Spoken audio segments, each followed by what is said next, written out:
అసలు knee replacement surgery, మోకాళ్ళ నొప్పులు, ఎలా కూర్చోాలి, ఎలా నిలబడాలి, ఎలాంటి సిట్టింగ్ పోస్చర్స్ ఉండాలి, పడుకునేటప్పుడు దిండేం పెట్టుకోవాలి. డాక్టర్స్ దగ్గరికి వెళ్ళినప్పుడు వాళ్ళు మోకాళ్ళ నొప్పి చెప్తా ఉంటారు, ఎక్స్రేలు తీస్తాం, ఎంఆర్ఐలు తీస్తాం, అన్ని తీసినా నీ జాయింట్ నార్మల్గా ఉంటుంది. ఇవన్నీ అయిన తర్వాత once we go and take an X-ray, hip X-ray కానీ తీస్తే అప్పుడు మనకు కనపడతా ఉండదు, హిప్ ఆల్రెడీ అరిగిపోతూ ఉంటుంది. ఇండియన్ టాయిలెట్స్లో మనకి తెలియదు కానీ చాలామంది పక్కన ఉన్న పైపునో లేకపోతే గోడనో పట్టుకొని కూర్చొని ఉంటారు. ఎందుకంటే తొంటి నొప్పి అనేది యూజువల్గా ఎందుకు వస్తుంది? కోవిడ్కి ఎవాస్కులర్ నెక్రోసిస్కి ఏంటి సంబంధం అని చూస్తే, ఇంకా 4th స్టేజ్కి వెళ్ళిపోయింది అని అంటే ఇంకా మనం సర్జరీయే మ్యాండేటరీ అని అట్లా నీ రీప్లేస్మెంట్కి ఎట్లయితే చెప్తారో హిప్లో కూడా మనం అలాగే డిమాక్రేట్ చేయొచ్చు. ఒక రకంగా నడుచుకుంటా 2 హిప్స్ పోయి 100% రీప్లేస్మెంటే చేయాలి. ఫస్ట్ విరిగేది హిప్ జాయింటే. అంటే ఎందుకు అది పెద్దవాళ్ళలోనే ఆ టెండెన్సీ ఎక్కువ ఉంటుందా? ఎక్కువ మంది ఇట్లా చేయి జారి పడగానే ఇక్కడ ఇరిగిపోతాం. So this is called Colles fracture అంటాం, హిప్ ఫ్రాక్చర్. అలాగే షోల్డర్ ఫ్రాక్చర్. చాలా ప్రైస్ వేరియేషన్స్ ఉంటాయి కదా సార్ మనం వాడే ఇంప్లాంట్స్ మీద. మంచి సర్జరీ చేయించుకుంటే మినిమం గ్యారంటీగా ఒక 20-25 ఇయర్స్ పనిచేస్తాం. మంచి అంటే పేషెంట్కి ఏమేమి ఫ్యాక్టర్స్ పెట్టుకుంటే అది మంచి సర్జరీ కిందకి అవుతుంది సార్? ఈ సర్జన్తోనే నేను ఆపరేషన్ చేయించుకోవాలి అని confidence if she gets, my first 40% I'm pass. అందుకే 35 మార్క్స్ వస్తే పాస్ అవుతారంటే థియేటర్లో వెళ్ళక ముందే పాస్ అయిపోవాలి. మీ దగ్గరికి వచ్చే పేషెంట్స్తో ఎంతసేపు మాట్లాడతారు సార్? నేను డీల్ చేసే పేషెంట్స్ అందరూ, నా పేషెంట్స్ అందరూ కూడా అబౌవ్ 60-70. ఎందుకంటే మోస్ట్ ఆఫ్ దీస్ రీప్లేస్మెంట్స్ కానీ ఇవన్నీ geriatric patients. I'm so lucky.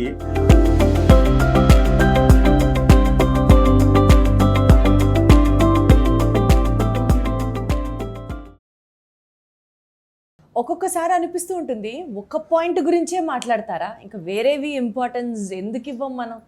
అసలు నీ రీప్లేస్మెంట్ సర్జరీ, మోకాళ్ళ నొప్పులు, ఎలా కూర్చోాలి, ఎలా నిలబడాలి, ఎలాంటి సిట్టింగ్ పోస్చర్స్ ఉండాలి, పడుకునేటప్పుడు దిండేం పెట్టుకోవాలి, ఇన్ని రకాలుగా మోకాళ్ళ గురించి ఒక అవగాహన ఉంటుంది. టు బీ వెరీ ఆనెస్ట్, ఇవి తింటే మోకాళ్ళలో గుజ్జు కూడా ఫామ్ అవుతుంది అని కూడా చెప్పే యూట్యూబ్ వీడియోలు ఉన్నాయి. కానీ అసలు మోస్ట్ ఇంపార్టెంట్ ఇంకొక జాయింట్ గురించి, లైక్ హిప్ జాయింట్ గురించి మాట్లాడుకునేది చాలా తక్కువ అనిపించిన నేపథ్యంలో ఈ ఇంటర్వ్యూలో ఎస్పెషల్లీ హిప్ జాయింట్ గురించి, హిప్ జాయింట్ రీప్లేస్మెంట్ గురించి, హిప్ జాయింట్ హెల్త్ గురించి ఇంకాస్త డీటెయిల్గా మాట్లాడితే బాగుంటుందని అనిపిస్తుంది. అండ్ దీనికి సంబంధించి మనతో మాట్లాడడానికి డాక్టర్ నరేంద్ర రెడ్డి గారు ఉన్నారు, chief joint replacement surgeon from Sai Bhaskara hospitals, Guntur. Doctor గారిని అడిగి మాట్లాడదాం. సార్ నమస్తే, ఎలా ఉన్నారు సార్? గుడ్ సార్, ఈ హిప్ జాయింట్ గురించి బేసిక్ ఎనాటమీ మాట్లాడి అప్పుడు will get in to the subject sir. ఎందుకు అడుగుతున్నానంటే మోకాళ్ళ గురించి వచ్చిన అవగాహన ఎందుకో హిప్ జాయింట్ గురించి జనాలు తక్కువ మాట్లాడతారేమో, కానీ దాని గురించి కూడా బాధపడే వాళ్ళు చాలామందే ఉంటారు. కూర్చోవాలన్నా నిలబడాలన్నా that is one of the most important joints I feel. So ఏం చెప్తారు సార్? బాడీలో ఉన్న జాయింట్స్ని బేసిక్ క్లాసిఫికేషన్ చేసుకుంటే small joints, big joints. Small joints అంటే చేతులు, వేళ్ళు, వాటికుంటే జాయింట్స్. సో బిగ్ జాయింట్స్ చూసినట్లయితే తొంటి, మోకాలు, మోచెయ్యి, భుజం, ఇవన్నీ బిగ్ జాయింట్స్. అందులో కూడా మీరు డిఫైన్ చేసుకున్నట్లయితే బరువు మోసే జాయింట్స్, బరువు మోయని జాయింట్స్.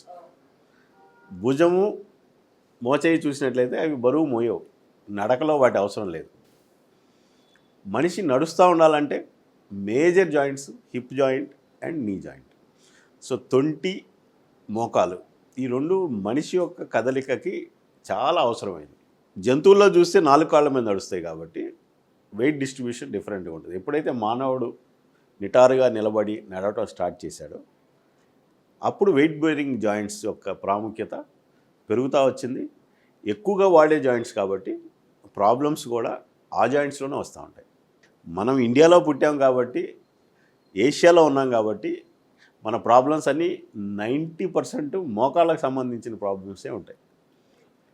అదే మీరు కానీ యూరోప్లో కానీ అమెరికాలో కానీ అలా పుట్టుంటే హిప్, తొంటి ప్రాబ్లమ్స్ ఎక్కువగా ఉంటాయి. This is called the racial difference. ఒక్కొక్క రేస్లో, ఒక్కొక్క ఒక్కొక్క జనాల్లో కూడా ఒక్కొక్క పార్ట్ ఆఫ్ ద వరల్డ్లో ఉన్న వాళ్ళలో ఒక్కొక్క టెండెన్సీ ఎక్కువగా ఉంటుంది. నీ రీప్లేస్మెంట్ ఆపరేషన్స్ సౌత్ ఏషియాలో జరిగినట్టు అమెరికా యూరోప్లో జరగవు. హిప్ ఆపరేషన్స్ అక్కడ జరిగినట్టు ఇక్కడ జరగవు.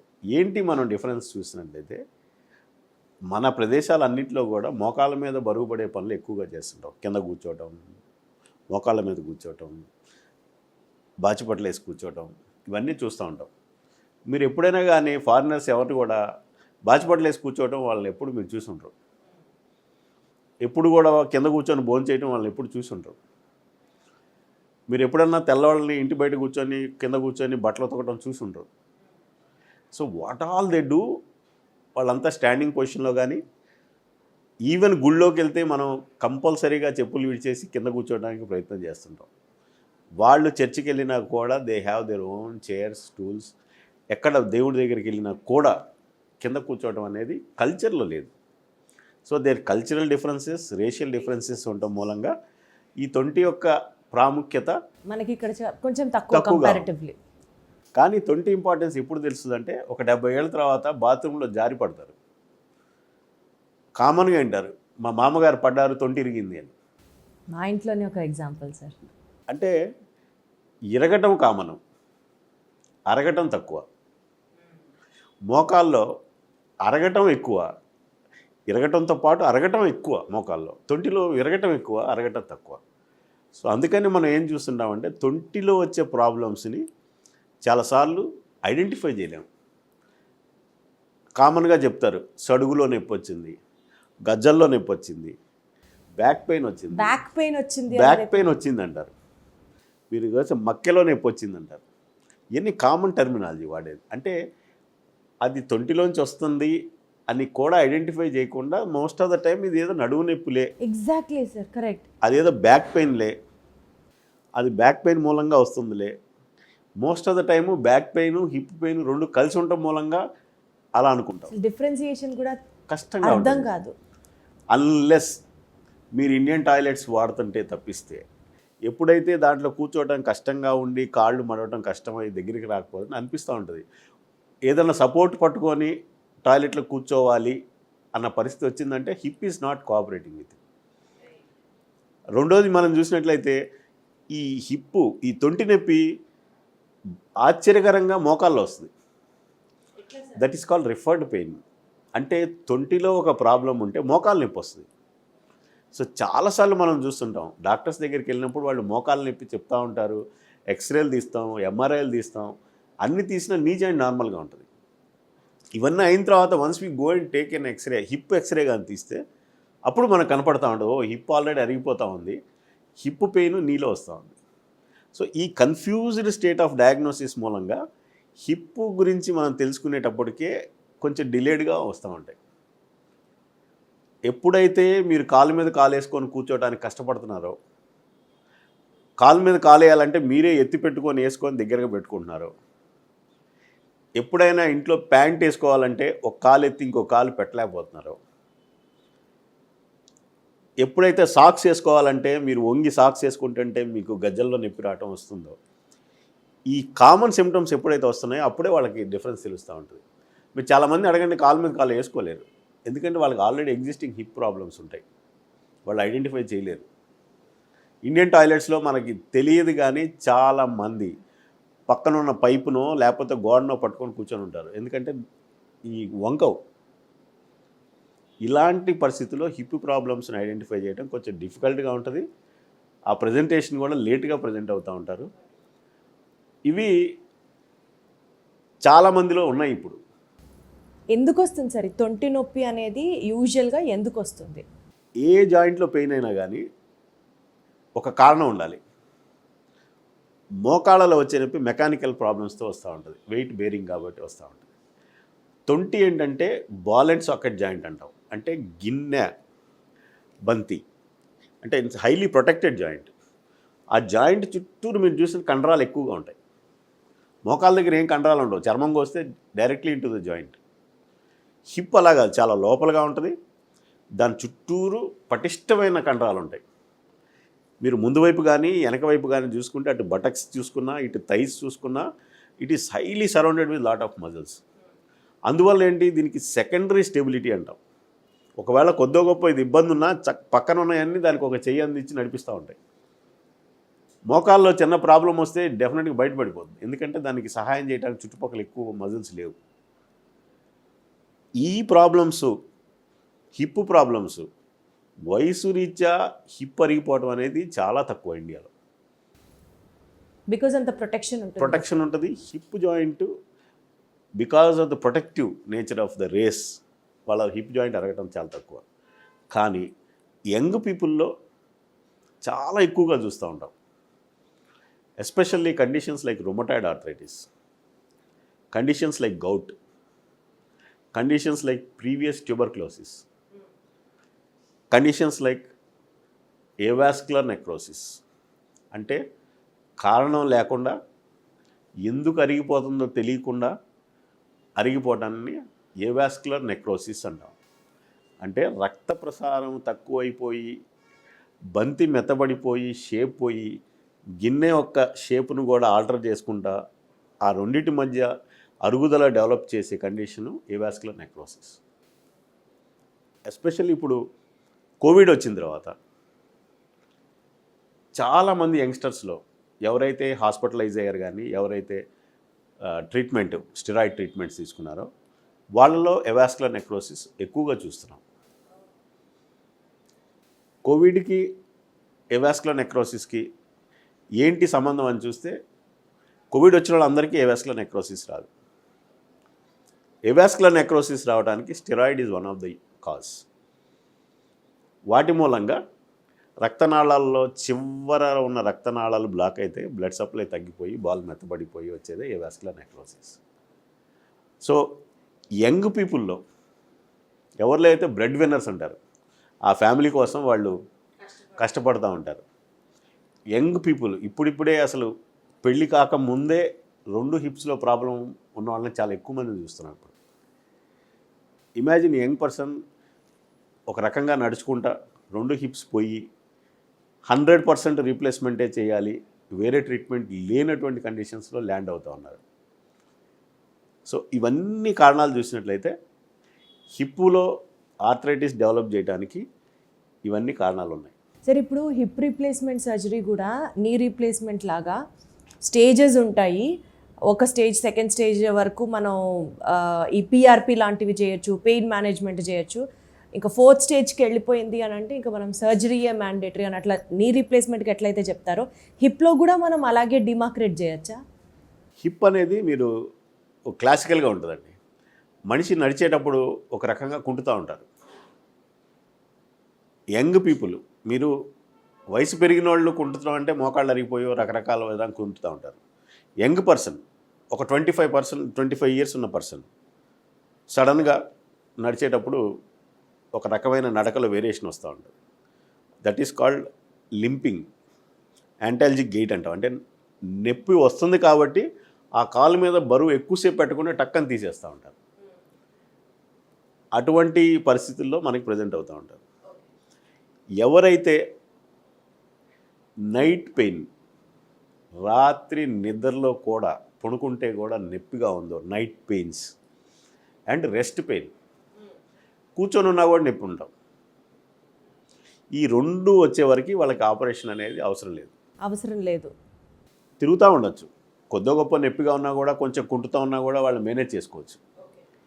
ఎప్పుడైతే ఈ 2 కుదరవో, ఎప్పుడైతే ఈ పెయిన్ ఎక్కువైపోతుందో ఆ స్టేజ్లోనే రీప్లేస్మెంట్కి రమ్మంటాం. ఇప్పుడు నేను చెప్పిన అన్ని కండిషన్స్లో the final treatment is hip replacement. Medical management, pain killers వాడుకోవటం, నడిచినంతకాలం నడవటం, నా వల్ల కావట్లేదు, ఇక నా లైఫ్ స్టైల్ కష్టంగా ఉంది అన్న రోజు మాత్రమే రీప్లేస్మెంట్ సర్జరీలోకి వెళ్తాం. ఇది ఏజ్ రిలేటెడా సార్? అంటే ఇంకా నా వల్ల కావట్లేదు అనుకునే స్టేజ్ యంగ్స్టర్స్లో కూడా మనం చూస్తాము. 100%. డిసీజ్ స్టార్ట్ అయిన తర్వాత ఒకసారి ఫస్ట్ టైం మనం కుంటడం స్టార్ట్ చేసినప్పటి నుంచి ఆపరేషన్కి వెళ్ళే టైం వరకు కొంతమందికి 5 ఏళ్ళు ఉంటుంది, కొంతమందికి 2 ఏళ్ళు ఉంటుంది, కొంతమందికి 6 నెలలే ఉంటుంది. So they can reach that stage irrespective. ఎవరు ఫాస్ట్గా సర్జరీకి వస్తారు, ఎవరు లేట్గా సర్జరీకి వస్తారు అనేది it's only decide by God. దేవుడు నిర్ణయిస్తాడు ఇతను ఎర్లీగా సర్జరీకి పోతాడో లేకపోతే లేట్గా వెళ్తాడో. అంతే తప్పితే మానవ మాత్రంగా మనం డిసైడే చేయలేం.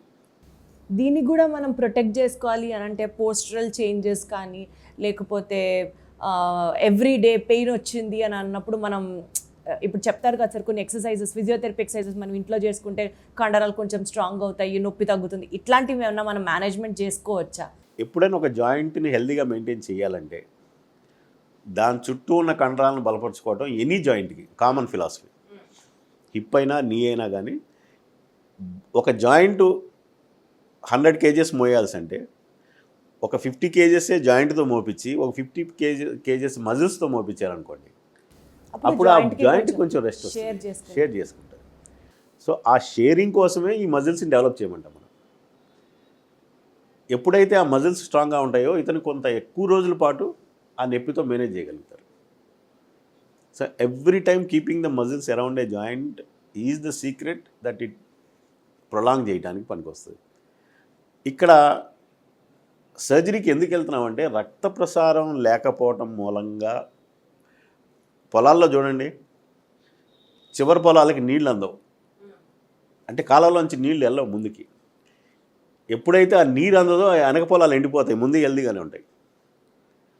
ఇట్లాంటిదే ఎవాస్కులర్ నెక్రోసిస్. ఎండాట్రీస్ ఆ చివరున్న ఆ పొలంకి ఈ రక్తం అందట్లేదు, ఆటోమేటిక్గా ఆ పొలం అంతా డ్యామేజ్ అయిపోతుంది. The same thing happening in the hip.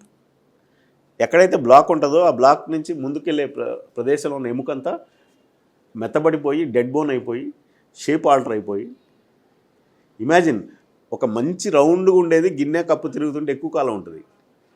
ఒక ఎగుడు దిగుడు ఉన్న సర్ఫేసు ఒక మెత్తటి దాని మీద తిరుగుతుంది అనుకోండి, దాన్ని డ్యామేజ్ చేస్తుంది, ఇది డ్యామేజ్ అవుతాం. So this is what happens. కానీ సార్ ఏజ్డ్ పీపుల్లో యూజువల్లీ ఇందాక మీరు అన్నట్లు ఇంట్లో పెద్దవాళ్ళు పడితే ఫస్ట్ విరిగేది హిప్ జాయింటే. అంటే ఎందుకు అది పెద్దవాళ్ళలోనే ఆ టెండెన్సీ ఎక్కువ ఉంటుందా, ఆర్ ఎవరికైనా అంతే రిస్క్ ఉంటుందా అంటారా? పెద్దవాళ్ళు అంటే ఎందుకు చెప్తున్నాం అంటే వయసు పెరిగే కొంది ఆస్టియోపోరోసిస్ అంటాం. ఆస్టియోపోరోసిస్ అంటే ఎముకలు గొల్లబారటం. అలా గొల్లబారినప్పుడు కాల్షియం కంటెంట్ ఏదైతే ఉందో మజిల్లో కొన్ని బోన్స్లో కొన్ని ఇంపార్టెంట్ ప్లేసెస్ ఉంటాయి, వాటిల్లో ఆ స్ట్రెంత్ తగ్గుతూ ఉంటాయి. మీరు ఒకటి చూస్తే తొంటి ఒక మెయిన్ ప్లేసు, చెయ్యి ఎక్కువ మంది ఇట్లా చెయ్యి జారి పడగల ఇక్కడ ఇరిగిపోతూ ఉంటుంది. So this is called Colles fracture అంటాం. హిప్ ఫ్రాక్చర్, అలాగే షోల్డర్ ఫ్రాక్చర్. ఈ మూడు చాలా కామన్గా పడితే ఇరిగే ఎముకలు పెద్ద వయసులో. ఎందుకు ఇలా జరుగుతుందంటే ఎప్పుడైనా మనం తూలి పడబోతే మనం ఏం చేస్తాం, సమ్మో ఏదో అడుగులేసి దాన్ని బ్యాలెన్స్ చేసుకుంటాం. వయసు పెరిగే కొంది you will not have that balance. రెండోది, మీరు ఒక యంగ్ మ్యాన్ పట్టడానికి ఓల్డ్ పట్టడానికి డిఫరెన్స్ ఏంటంటే పడంగానే మజిల్స్ కాంట్రాక్ట్ అయిపోతాయి. It's a protective phenomena. Muscles ఒకసారి ప్రొటెక్ట్ అవ్వగానే బోన్ని కాపాడతాయి. వయసు పెరిగే కొంది మజిల్స్లో స్ట్రెంత్ లేకపోతే మజిల్ ప్రొటెక్షన్ లేకపోవటం మూలంగా entire energy transmits to the bone. Physics ఉంది కదా, for every action equal and opposite reaction.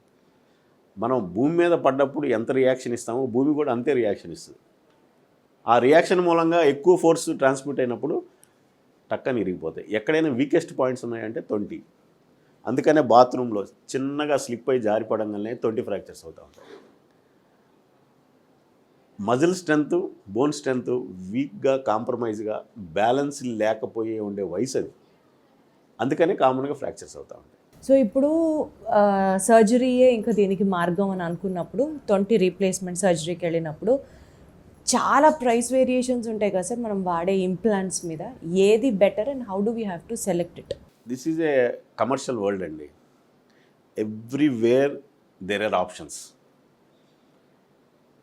అసలు మెటీరియల్స్, మెథడ్స్ పక్కన పెడితే ఒక సర్జరీ ఎలా చేయాలో యాక్యురేట్గా చేశారనుకోండి, మీరు ఇర్రెస్పెక్టివ్ ఆఫ్ ఏ మెటీరియల్ వాడినా it will last for long. ఒక అద్భుతమైన మెటీరియల్ వేసి సర్జరీ ప్రొసీజర్ రాంగ్ చేశారనుకోండి, అది కొన్ని రోజులకే పోతుంది. పేషెంట్కి ఎలా తెలుస్తుంది సార్? అందుకనే నేను చెప్తున్నాను, పేషెంట్స్ చాలా కాస్ట్లీ చేయించుకుంటే చాలా ఎక్కువ రోజులు వస్తుంది, అది అద్భుతం అని అది కాదు ఇంపార్టెంట్. ఒక కార్పెంటర్ ఎంత స్కిల్ఫుల్గా, ఒక శిల్పి ఎంత నీట్గా చెక్కుతాడో అంత నీట్గా సర్జరీ చేయగలిగితే if you can maintain those biomechanical things, surgery will last for long. First clarity అక్కడ ఉండాలి మనకి. Next comes the materials and methods. So development అయ్యే ప్రాసెస్లో చూసినట్లయితే 40 ఏళ్ల క్రితం ఒక మెటీరియల్ ఉంది, 30 ఏళ్ల క్రితం ఒకటి ఉంది, ఈరోజు ఒక మెటీరియల్ ఉందంటే ఇట్స్ అడ్వాన్స్మెంట్స్. ఏ రోజుకి ఆ రోజు దట్ ఈస్ ద బెస్ట్ అని చెప్తున్నారు. ఇప్పుడు వాట్ ఈస్ ద లాంగివిటీ ఏంటి మెయిన్ కావాలి? ఒకటి వేసింది ఎక్కువ రోజులు మన్నాలి. ఎక్కువ రోజులు మన్నాలంటే ఏంటి? ఆ రెండు సర్ఫేసెస్ ఎక్కువ రోజులు పనిచేయాలి. సో ఈ టెక్నాలజీ అంటే ఏంటంటే ఈ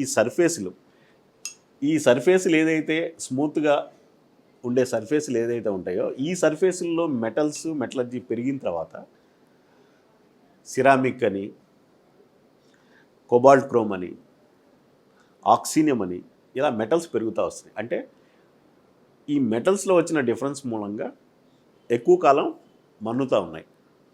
ఎప్పుడైనా సరే ఈ రేర్ మెటల్స్ వాడి ఏదైనా తయారు చేసినప్పుడు వాటి కాస్ట్ డెఫినెట్గా ఎక్కువగానే ఉంటుంది.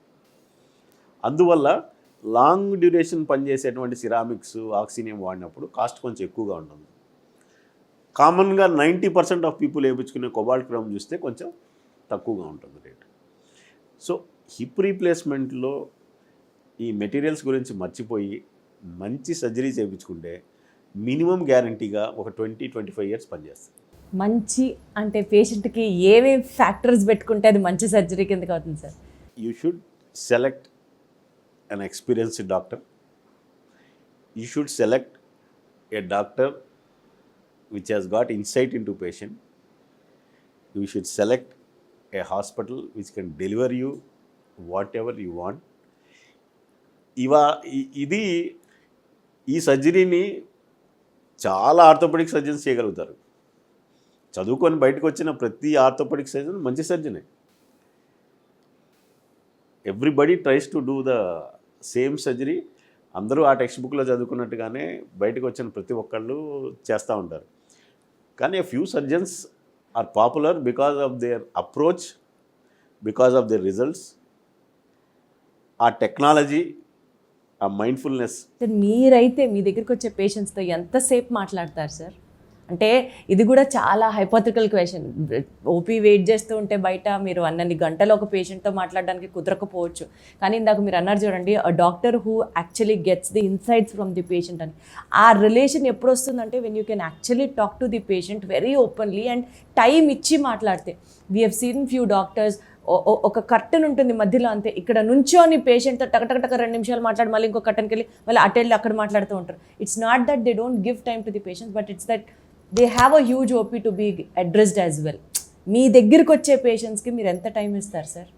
నేను డీల్ చేసే పేషెంట్స్ అందరూ, నా పేషెంట్స్ అందరూ కూడా అబౌవ్ 60-70. ఎందుకంటే మోస్ట్ ఆఫ్ దీస్ రీప్లేస్మెంట్స్ కానీ ఇవన్నీ geriatric patients. I'm so lucky. ఒక 20 ఏళ్ల క్రితం చేసిన వాళ్ళు కూడా ఏదో ఊరికే మాట్లాడడానికి వచ్చి వెళ్తూ ఉంటారు. So they just want to come, కబుర్లు చెప్పి విషయమేమీ లేదు, జస్ట్ చూసి వెళ్ళేవాళ్ళు చాలామంది ఉన్నారు. అది అదృష్టమే అనుకుంటాం. అదేంటి భగవంతుడు ఇచ్చిన గిఫ్టే తప్పితే మీరు ఎంతసేపు మాట్లాడారన్న దానికన్నా కూడా వాళ్ళ దగ్గర వాళ్ళ బాధలో ఉన్న పాయింట్ని మీరు ఎప్పుడు క్యాచ్ చేశారన్నది ఇంపార్టెంట్. మీరు నేను కూర్చొని గంట సేపు మాట్లాడుకొని ఆ సబ్జెక్ట్లో విషయం లేదనుకోండి, దేర్ ఇస్ నో పాయింట్. అందుకని ఎక్స్పీరియన్స్ పెరిగే కొంది ఒక పేషెంట్ నడుచుకుంటూ వస్తున్నప్పుడే వాళ్ళు ఉన్న డిఫెక్ట్స్ ఏంటి, వాళ్ళకి ఎక్కడ ప్రాబ్లం ఉంది, ఆ ప్రాబ్లం రిలేటెడ్ క్వశ్చన్స్ డైరెక్ట్గా వెళ్ళిపోతాం. If you know what you want to ask and the patient also feels yes ఇదే నా ప్రాబ్లం. నేను కొంతమంది డైరెక్ట్గా రాగానే కింద కూర్చోబడ్డారు,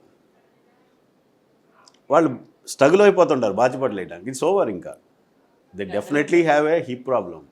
వాళ్ళకే తెలియదు వాళ్ళకి హిప్ ప్రాబ్లం ఉందని. సార్ నేను ఒక కాలు చాపు కూర్చుంటాను, కింద కూర్చుంటే ఇన్ని రోజులు ఎప్పుడు ట్రై చేయలేదంటారు. సో ఏమి చూడాలో తెలిస్తే eyes will see what brain want to see అన్నట్టు. Very well said sir. అలా చూసినప్పుడు టైంతో పని ఏముంది. And I strongly believe treatment is not only in the operation theatre. Operation థియేటర్లో ఒక 30% ట్రీట్మెంట్, 40% ట్రీట్మెంట్ ఎప్పుడంటే ఆ పర్టికులర్ పేషెంట్ ఈ సర్జన్తోనే నేను ఆపరేషన్ చేయించుకోవాలి అని confidence if she gets my first 40% I'm pass. అందుకే 35 మార్క్స్ వస్తే పాస్ అవుతారంటే థియేటర్లో వెళ్ళకముందే పాస్ అయిపోవాలి. థియేటర్లో anyway you get 30, that's only A first class marks. But if you want to be A distinction student, నిన్నే చూశాను 600కి 600 10th క్లాస్. అట్లా 100 marks రావాలంటే theatre నుంచి బయటకు వచ్చిన తర్వాత how well they are recovered, వాళ్ళని లాంగ్ టర్మ్లో ఎలా మనం కలుస్తున్నాం. 2006 నుంచి ఇప్పటివరకు ప్రతి పేషెంట్కి సంవత్సరంలో 2 లెటర్స్ రాస్తాను నేను. మీరు రాస్తారా? అంటే it's a letter goes saying how are you, what are you doing, ఎట్లా ఉన్నారు. My thoughts are put into that letter and everybody will get a letter. సంవత్సరంలో 1-2 సార్లు everybody they will get a letter.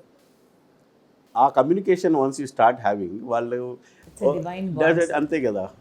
నిన్న కూడా ఒక patient ఆ ఉత్తరం తీసుకొని వచ్చారు, కోటమ్మ అని ఒక ఉత్తరం మీరు రాశారు నాకు అది. సో ఆ 40 మార్క్స్ ఏంటంటే వాళ్ళని లాంగ్ టర్మ్ ఫాలో అప్ చేసుకొని, so I always try to workup for distinction.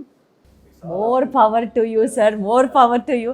చాలామంది పేషెంట్స్కి మీరు ఇలాగే ఒక హీలింగ్ పవర్ లాగా, ఒక ఇన్స్పిరేషన్గా ఉండాలని మనస్ఫూర్తిగా కోరుకుంటూ, in the world of all chaotic doctors, in the world of all commercial tests and commerciality prevailing among us, కొంతమంది మాత్రమే పేషెంట్కి ఏం కావాలి, పేషెంట్ మనసేంటి అని తెలుసుకొని ట్రీట్మెంట్ ఇచ్చేవాళ్ళు ఉంటారు. అందులో ఒకరు డాక్టర్ గారు. Sir, I'm so glad we've got connected through this interview. It was wonderful talking to you and more power to you. Thank you very much. Thank you.